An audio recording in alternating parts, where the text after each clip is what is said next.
So today's class is going to be a little bit different from philosophy.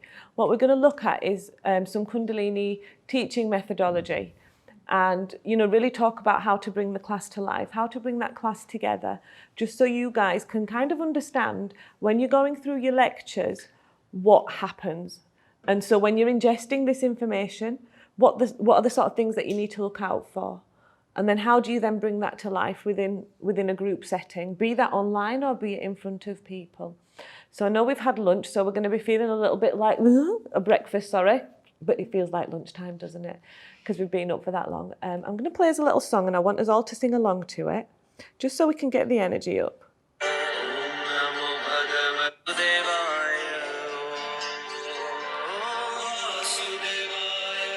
Vasudevaya, Vasudevaya, Vasudevaya, Vasudevaya, Vasudevaya, Vasudevaya, Vasudevaya, Vasudevaya. Bhagavate Vasudevaya. Om Namo Bhagavate Vasudevaya. Om Namo Bhagavate Vasudevaya. Om Namo Bhagavate Vasudevaya. Vasudevaya, Vasudevaya, Vasudevaya. Vasudevaya, Vasudevaya, Vasudevaya. Vasudevaya,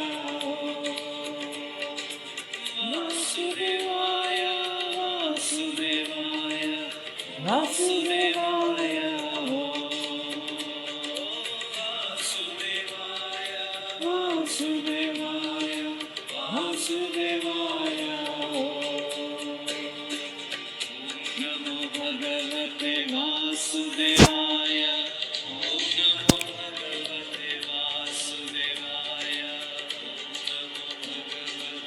Let me feel that heart center open and raise the energy to this song.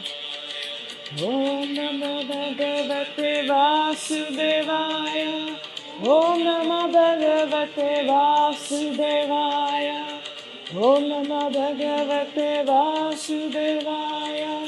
Om Namo Bhagavate Vasudevaya. Center that energy and bring it into your heart.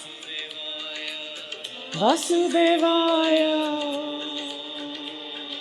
Vasudevaya, Vasudevaya, Vasudevaya. I bow to you and I honor your soul.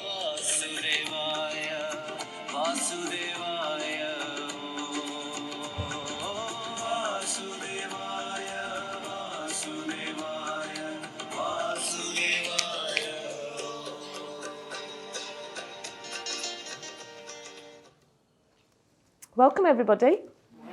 So today's class on teaching. So I know we've got some seasoned teachers here. So what would be really interesting to start with is let's talk a little bit about the teaching protocol and etiquette. What does etiquette mean to you? Etiquette. So when you're in a class, what would you say is the teacher's etiquette? Say thank you or good afternoon. Absolutely. Greet the students. So when you're looking at etiquette, it's manners. It's manners. It's how you come into a classroom. It's the energy that you bring. And that energy that you bring is what will transfer to the student. How you speak to the student, what that student feels as soon as you come in. Have you ever walked into a classroom and you've kind of gone to a yoga class and thought, do you know what, my energy just does not match with this teacher's energy? Give me a reason why. What makes you feel like that? Could not able to connect because of that. She's not Eye contact or I had a teacher who would always eat her lunch while she was teaching. Oh, okay, a bit of a chomping action going on. So the way in which you teach, the etiquette is the way, you're absolutely right, it's the way in which you welcome a student. It's the way in which you teach a student. It's the way in which you touch a student. Because what you've got to remember as a teacher is that we're actually here to hold space for the students. We're not here to hold space for myself. I'm not here to teach you what I want to teach you and what I want you to know. I'm here to teach you based on what I feel from you. What energy do I get? And everybody's energy levels are different. Everybody's energy levels are different. So you've also got to think about a way when you come into that classroom and you sit down, how do I bring that energy into one? How do I unite everybody's energy so that we're all working from the same page? You don't have to write. What I'll do is I'll type some of this stuff up for you and I'll send it across to you. It just makes it easier so then we can interact a little bit more. So you're right, etiquette is welcome. Somebody give me a welcome. Just imagine you're sat here where I am. Namaste, absolutely right, that is it. And your tone of voice. We don't realise how our tone can come across. And it's really important to record yourself and listen to your voice. How does that come across? How does somebody perceive what you're saying or what you're speaking? Because you might be wanting to portray something, but your tone of voice can say something completely different. You know, I laugh. In the UK, we had a Prime Minister, and his tone was so monotonous that literally he would speak like this all the way through the lectures or whatever talk he was given, and it was listening to him like he was speaking to a robot, and nobody wanted to interact with him. You know, can you imagine if I sat here like this right now as a teacher, imparting some knowledge onto you guys? How much of that would you take in? You'd probably just switch off. You get bored. You get bored. You know, so it is about hearing your tone of voice. It's about listening to how that makes you feel. How do you sound when you're speaking to somebody? And the best way to look at it is always think that you're speaking to a small child, because a small child is so innocent. Yeah. You know, they have nothing. They have no qualms. They have no, jealousy issues or competition issues that they want to compete with you. So, just pretend that you're speaking to a child and you're trying to get a child engaged. You know, if we think about, a child being naughty, because you'll also get naughty students in class. We can't tell them off. We can't tell that student off and say, shut up and sit down. We've literally got to say to them in a really nice and calm way, please take a seat. The class isn't over yet. But if you say it with love, you'll receive that same love back. So etiquette is really, really important within a class. Amber, I know you are a teacher in the States. Tell me a little bit about your sort of etiquette style. Etiquette style is just do everything with love and a smile. Engage with the students. Like I try to know all their names, make eye contact. Uh-huh. I'll have like a class set up, but depends on the class, So I'll have like a plan in mind, but if the energy's not matching that, I'll tone it down, or if it seems to be like overbearing on students, I'll, bring it to the level that feels right for them. Mm-hmm. So kind of catering to what they need in the moment, because it's always different. It is, absolutely. And you've made some really valid points there, because, a class has a protocol. So for every class, you have to plan, because you have to know what you want to teach. However, the thing is, that could change. That could change dependent on lots of different factors. It could change on the energy in the class. It could change on if somebody has medical issues in a class. Because if you've got, say, half of the class and they've got certain medical issues or back problems and you're wanting to go into like back bending, you have to be able to switch that class at that moment. So some of the basic knowledge that you guys are learning this week is so that you can fully understand an asana, or you can fully understand a specific breath work and what it does to the internal body. Because what we don't want to do is pressurize a student into doing something that doesn't sit right with them, irrespective. So the goal is the student, not us. It's really important to understand that element of it. Know your style.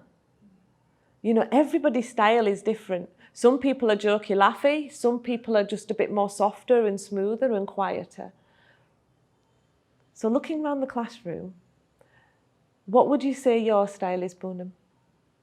My Just your style. As a teacher? As anything. It could be as a teacher. What I like, teach kirtan to my over there ladies group. Mm-hmm. So when I go there, there are so many ladies, they could not sing. And Mm-hmm. could not, they were hesitant to could not. For me, so I was count everyone equally. So everyone can sing. It's don't hesitate to take your sing. It's okay. If it's okay if you make mistake. So what happens then after a certain time, I could open them. Mm-hmm. And they were able to sing one line and they appreciate, I whatever they sing, I appreciate whatever, so I give them encouragement. So all of them, they feel very happy. During the lockdown, they say, we want to teach from you only. Uh-huh. Though there is a Kirtan, the teacher was there in the temple, but they say, your teaching style, we understand, easily, the tal, especially the, the matras and Uh-huh. how to sing with the. So that's what I when they appreciate, and then when I feel that smile, when I see the smile on their faces, then that's a reward for me. Absolutely. So That's the beautiful. opening up the students, that is more important. It is. Treat them equally. That is Definitely. Anybody else want to talk about their teaching style? Or their style just in general as to how they are, what their personality is like? Laura? For me, it's really important to get the feeling, to just not look how you would do it right or not, but just to close your eyes and feel it and come to a meditative state, sing something. Yeah. Absolutely. One thing to remember is you can only teach what you know. We can't teach what we don't know. That's like me sitting here and trying to talk about Vedanta. Can you imagine? I'd make a right meal of it because I wouldn't have a clue where to start. You can teach what you know. You can teach what you understand. And so the grounding and the basic levels, it's like a tree really. We need to get to the roots first and then work the way upwards. Once you start to work that way upwards, then branches start to sway. And that's where your vibration and your energy and your teaching style will come in. So, it's important. It's important to understand the basics. What comes beneath that class? How do you get to that level? And you know what? It's your participation on this yoga teacher training course for you to really understand and embody that, because that is your basic bread and butter level of learning. Once you can get to grips with that part, you can then go out and impart that knowledge and that learning and that teaching.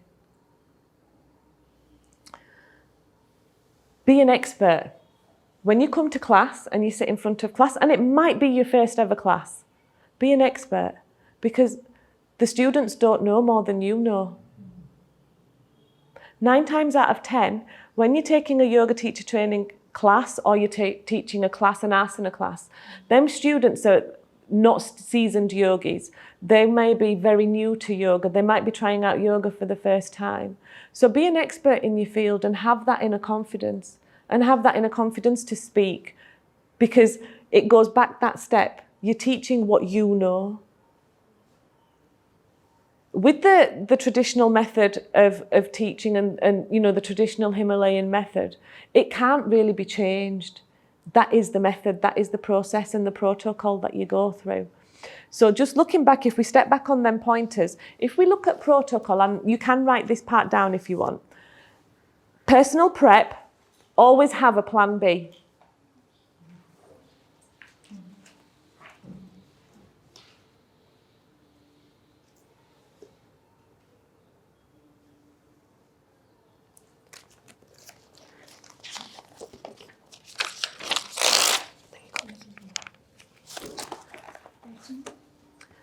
Always have personal prep, always have a plan B. Know your style. Be comfortable with yourself. And be comfortable with who you are. You can only teach what you know.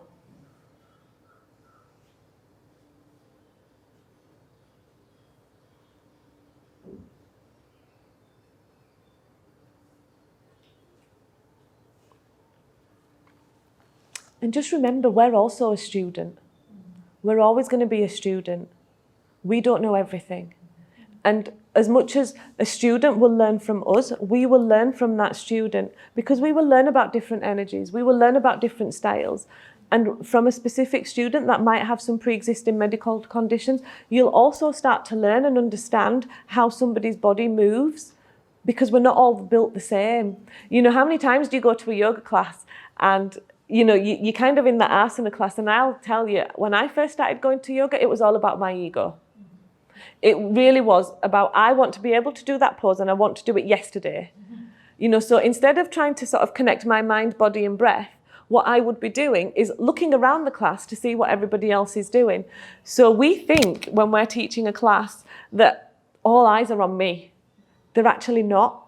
In an asana class, all eyes of everybody are on everybody else and what they're doing. And if they're not breathing and they're not connecting because they're looking at somebody else and think, I want to twist that bit further, I want to twist that bit further, and they're putting the body in tension, that's where you come in.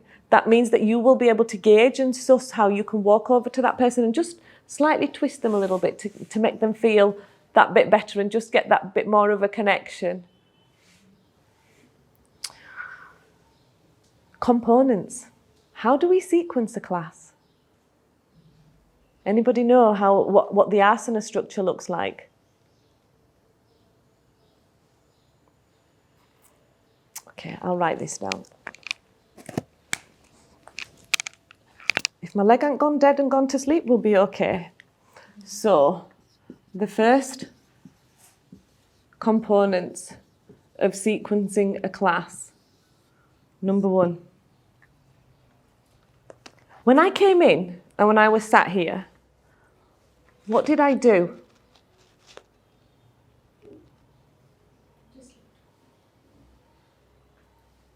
You sit and wait. You looked at everyone and then Wait for everybody to finish. Yeah? What else did I do? Mm-hmm. maybe started with a mantra Yeah. So why did I start with mantra chanting? to create the energy, to create the vibration. It was to center you, and it was to ground you and bring you in the class. So it was to bring your energy back into the classroom, because we've all had breakfast and we've all been out for walks and doing certain things. So our mind is everywhere. So by coming into a classroom and using a mantra or sitting down and going through a mantra prayer, what you do is you bring that energy inwards and you center and ground that energy. So number 1 is centering. My writing is atrocious, by the way. So if you can't read it,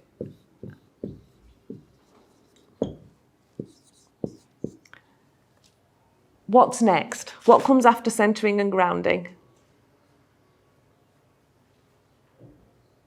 If you follow a sequence of any asana class that you've been to, be it a vinyasa class, be it an ashtanga class, be it a kundalini class, what comes after centering and grounding? Yes.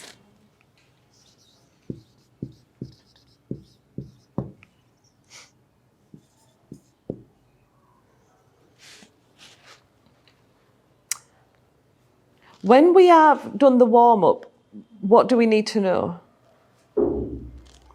So if I said to you, oh, would you like to get into this asana? Would you like to try Trikonasana today? What is the response you're going to get? Yeah, no. Do you want to do a headstand? No, absolutely not. You've got to demand and command, always.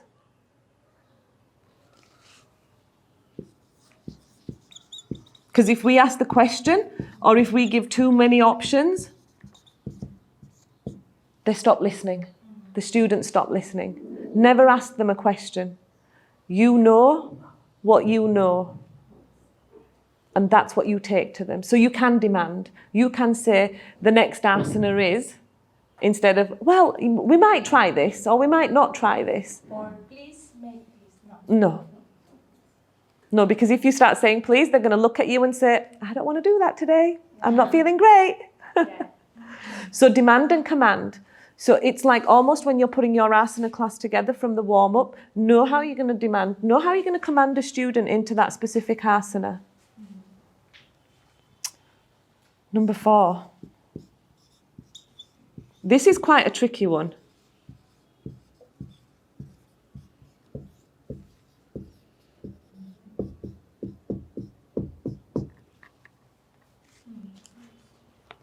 Know your student.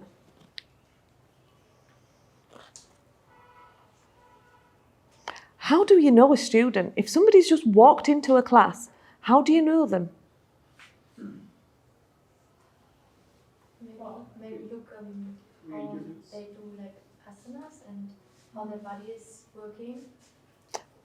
You can tell right away. Yeah, you can tell as soon as they walk in.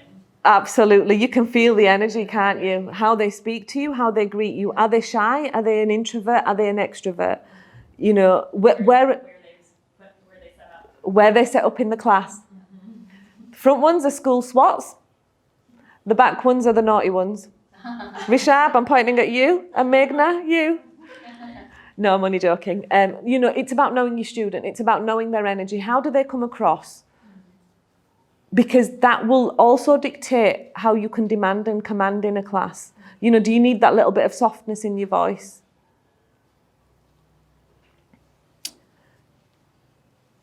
After we've done the centering and grounding, or even before we do the centering and grounding, there's one point that comes in.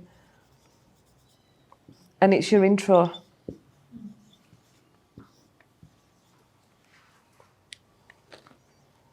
Somebody give me an example of an intro.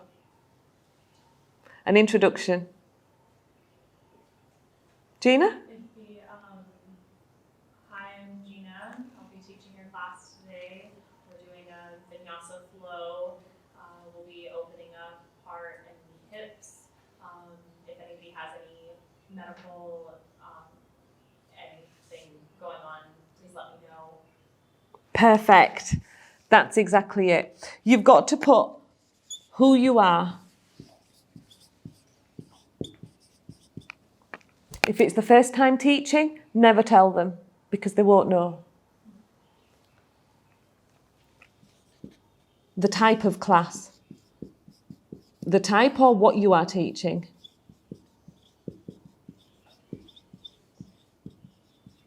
And this, you may have had a plan A in your mind and it's flipped to a plan B.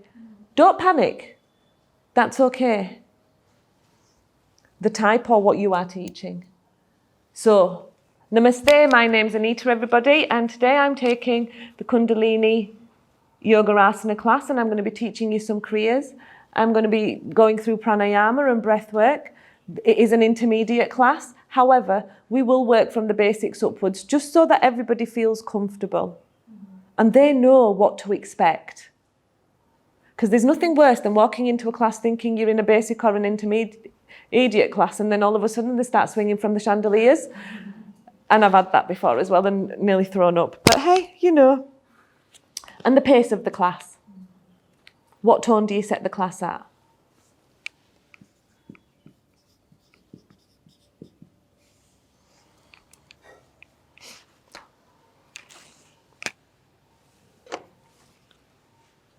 Everybody comfortable with this? The pace of the class. The pace of the class. So, is it a vinyasa class? Is it going to be a fast class? Because vinyasa, it's flowing. You know, you go quite quickly. Versus a hatha class, which is a little bit more slower paced. So if you tell them that it's a hatha class, or it's a vinyasa class, or an Iyengar class, or an Ashtanga class, most people have already done a little bit of research in terms of what type of class they're coming to, so they'll understand the pace, but you still need to tell them and explain it, just so that if anybody wants to leave, they can. Not that they ever do. And this is to really make you think about being a teacher. Because I've had this before as well. Why do people lie? Lie. Yes. Because they think that the other person is judging them. Yeah?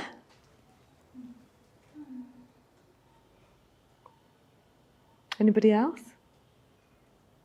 Fancy? Because maybe sometimes we're judging ourselves and trying to convince ourselves that we are better than we think we are.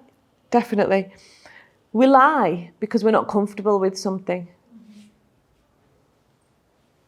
And that's why it's really important for you to only teach what you know.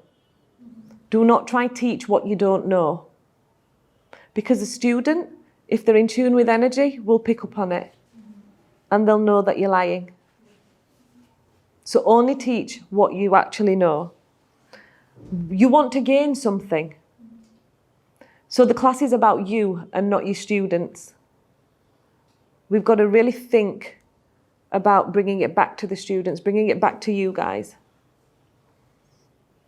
And to be honest with you, truth needs a little bit of courage. If you don't know something, be honest. Say, I don't know. Nobody's going to hate you for it. You know, we don't live in a world where we know everything. And even with yoga and the yoga practice, you know, we've got to remember it's thousands and thousands of years old. Nobody will know everything and we'll just always continue to learn. So it's really important to be really honest in your class. Not about how long you've been teaching for, because you can wing that side of it, but don't try to go further than where you are. Don't try to teach what you don't know.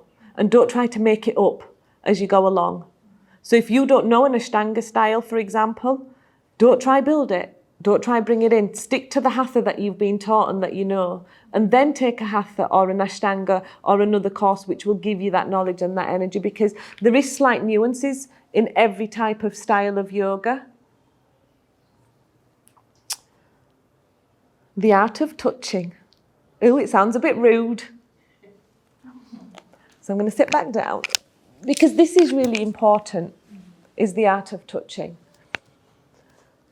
When you are in a class at the beginning, you have to ask the students if they would like touch modification.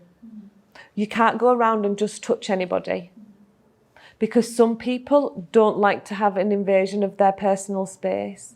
So we've really got to sit back, because what you don't want is a personal injury claim coming at you because she touched me inappropriately, you know, and that sort of thing can and does happen in yoga, and we've seen it on Netflix and, you know, everywhere else. Ask the students if they're okay with you touching. And do you know what? You can even have little placards in the front, coloured placards, one side red, one side yellow. Red means don't touch, yellow means you can touch. And you can say to the students, just flip the card. Because sometimes students don't want to say, I don't want you to touch me. You know, so get them to flip a card and just remember the colour that you've decided, and don't start going around and touching all those that have put the don't touch me sign. And you've got to ask them about any medical conditions that they might have. Again, for medical conditions, somebody may not want to tell you, so ask them to put their hand up and go speak to them privately.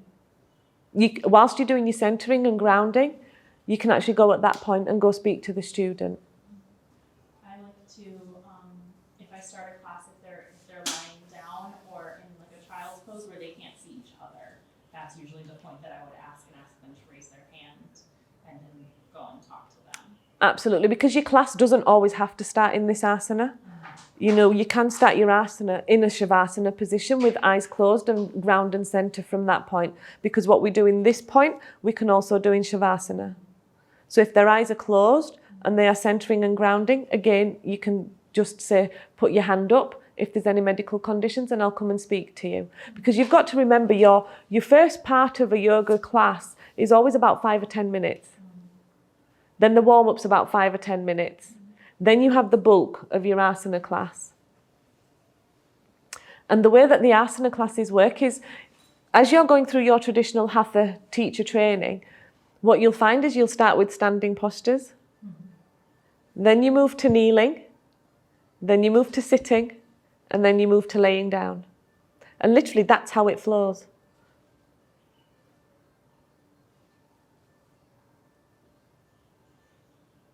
What are you thinking? Any thoughts? Is there something specific that you think, do you know what, I'd really want to know about this point? How would I ask this question? Or what would I do in this situation? The medical point. Is there any problem if they take some medicine that we teach them different, or what's the point? So for example, if somebody has really high blood pressure or migraine, just looking at a pranayama class and say, because we are Kundalini, we're teaching Kundalini, there's a lot of breath work that comes into Kundalini, a lot of pumping of the belly. Kapalbhati wouldn't be ideal for somebody who has really high blood pressure for example. So you could say to them, instead of doing the pump action of the breath, just take an inhale and an exhale as to what feels comfortable for you. And that's where the anatomy classes are really important for you to understand what asana works with what medical condition. Because, for example, if somebody's had surgery on their back and you're going into a camel pose, you can't put somebody into a camel pose because you will literally break their back, or there'll be another issue or problem that's created. So they can go into a forward bend and just help to stretch out and lengthen their spine rather than going into the opposite of what's actually happening to them. So you can put them in the opposite. Pregnant ladies, when you're twisting, you can't twist somebody in that action. So what you can do in that instance is you twist them the other way so that part stays open. So, when you're in a bind or a twist, like you're twisting like that, if they twist upwards, it keeps their abdomen open. And this is what you'll start to learn as you go through your lectures and your classes. And even when you're reading your books, you've got to understand some of the contraindications that you have. 9 times out of 10, what you'll find in a class is that the medical conditions tend to be very similar. You don't really get those that are really worldly out there. They tend to be, I've got high blood pressure, or I've got a headache, or I've had a really stressful day, or I've got a bit of a back problem or a knee problem. They tend to sort of be the main issues that you're going to pull up. And as long as you kind of know your little tweaks, or just go into a basic asana. One of my best asanas is child's pose. Because you can say to somebody who's got a back problem, or they're pregnant, or they're in a specific issue, just lay in child's pose whilst we go through this asana. And that gives them a bit of time just to breathe and center themselves again. So, the art of touching. When can you touch? When can you go around and start touching the class? So if I got up right in the beginning of the class and started going, hi, what are you doing? Oh, I like your hairstyle. We've lost the class. Yeah. We've totally lost the class. You will always touch in the middle part of your class. Never at the beginning, but you can at the end in Shavasana. Very gently, but never ever at the beginning of a class. 9 times out of 10, never at the end either. It depends on how familiar and comfortable you are with the class, but use the middle time or the middle period of time for any touch movements that you might be doing during that asana.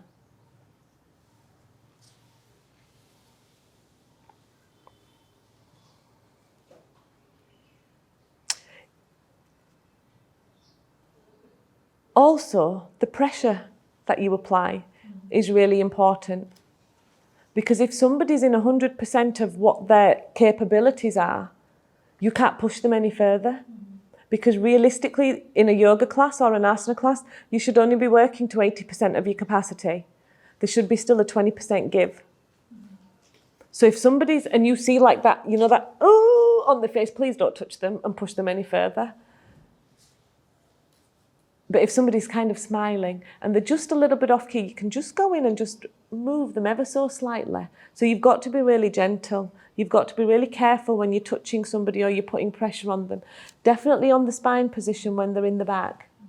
A leg, an external rotation is absolutely fine. Or what I like to do is just touch them like this and say, or move. So whichever way I want them to move, I can just touch like that to say, rotate outwards. So if I show you, Natalia, so if you're sitting like this and I want you to rotate outwards, all I would do is I'd just come here and go like that. And that will naturally make you feel like you need to tell the student by just a gentle touch that they just need to rotate outwards. Like with your shoulders, so if you're sat in that position and I want you to just push your shoulders down and retract outwards. Then you see that automatic slight adjustment that comes in.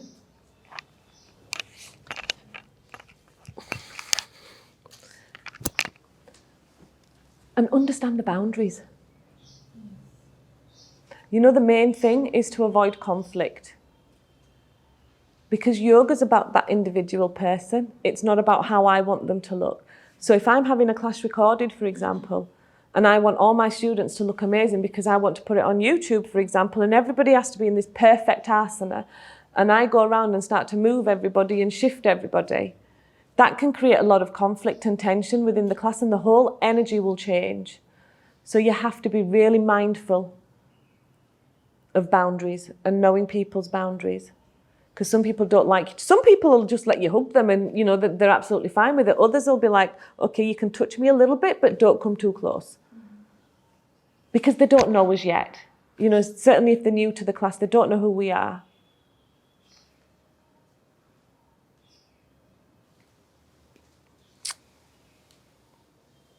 So the main thing when you're taking a class and you're sitting down is look at the class, see the class. Observe the class, even when you're in your asana practice or you're teaching an asana. Observe the class. You don't have to be stood right at the front all the time. You can move around the class. You can feel the class, feel the energy, and be aware. You know, Guruji said the other day, do everything with awareness. It's so important. When you're teaching a class, you have to do it with awareness. So the mantras that we have are, and I want you all to say it. So the first mantra was, the first thing. Bring your awareness to this moment. Relax your whole body. Bring your awareness to feel the gentle of the flow and touch in your nostrils. In your hair. Wherever you want to feel it. So practice, practice, practice. Awareness, awareness, awareness. And when we're teaching, you've got to teach with love. You can't teach with aggression. You can't teach with expectation. You can't walk into a class and have an expectation of this is how my class is going to be. You've got to teach with love. So when we teach with love and learning, you've got to become. So practice, practice, practice. Awareness, awareness, awareness, and become, become, become. Become a great teacher. You will. Because sequencing a class isn't difficult. Once you know your basics, once you understand the basics, and it's not about knowing everything, it's about feeling, it's about understanding your own energy and how you can bring that out. You know, there's $1 million question out there that I want to be a great teacher, and how do I become a great teacher? And I'll tell you my personal experience. I did not come into yoga wanting to teach at all. That was not what my intention was. I came to yoga to really deepen my spiritual practice. Teaching wasn't on my agenda. I'm a blooming banker, for God's sake. You know, you couldn't get more further from one end of a spectrum to another end of a spectrum. But as you go through yoga, and as it opens up your chakras and your energy centers and your energy starts to rise, there's actually a real beauty in taking that knowledge and learning that you've had to the outside world and sharing. So it's about sharing that knowledge, and it's about sharing what you've learned to the masses.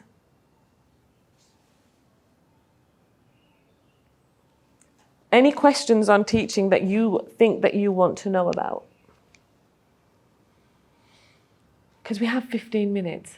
If the student asks something to you which you don't have the answer to, how you will handle that situation? Don't lie. If you don't know, say to them, can I take your email address? Can I take your phone number? And I will come back to you. 9 times out of 10, students don't really ask a question in terms of something specific right there and then when you're taking the class. What they'll tend to do is they'll come to you at the end of the class and they will say to you at the end of the class, can you just let me know a little bit more about this? Or, you know, my back was hurting in this specific asana. Can you tell me what I was doing wrong or what I should do to modify or help? They're the types of questions that you're probably going to get. It'll be very much either health-based or asana-based.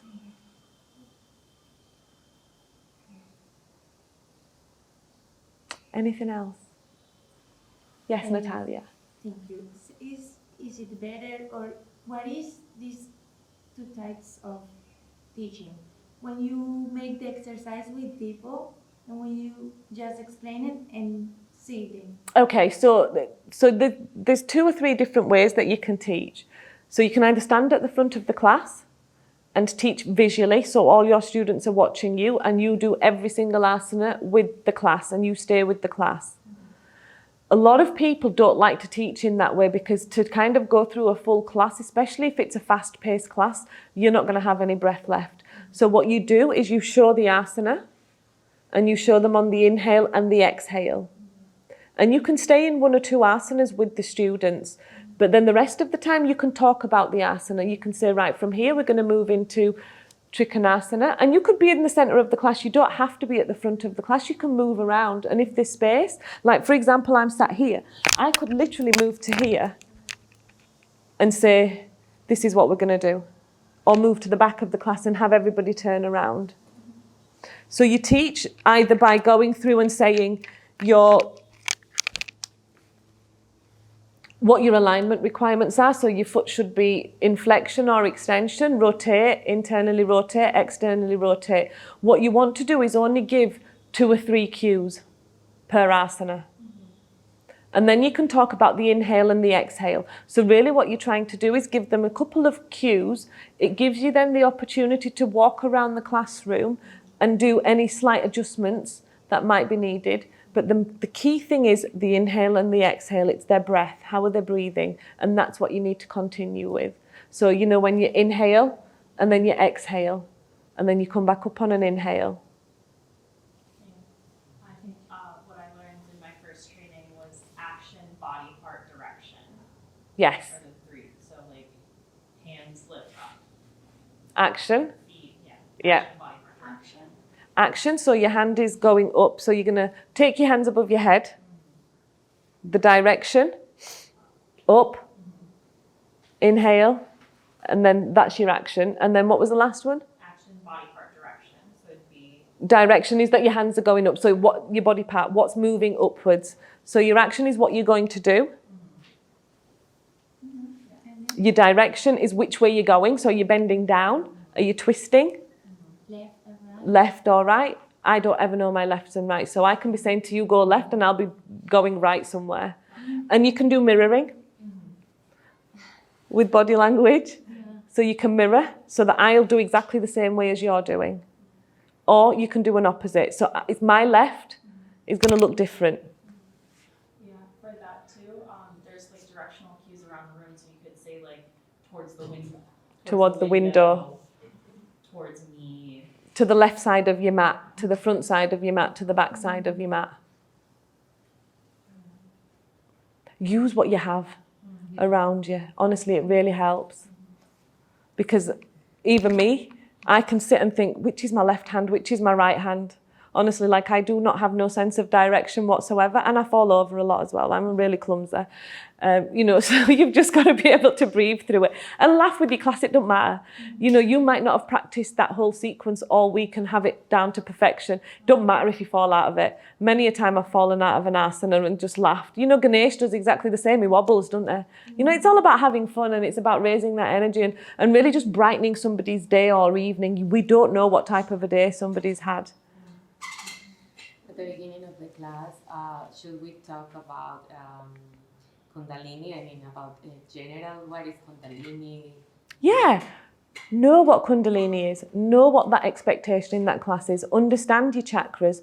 Understand what that feeling or emotion is related to that specific chakra. Tell the class as you're going through an opening. So when we're going through the action and the direction and the body part, and you've done that part of it, you can come out of that asana because they will already be in it.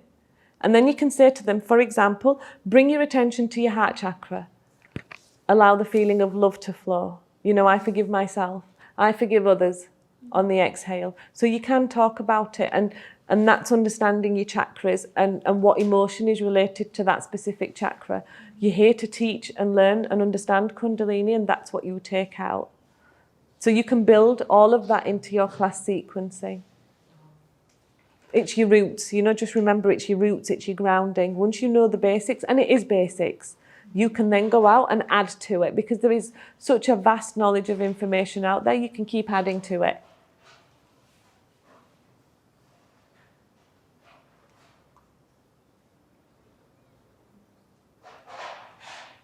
Anything else?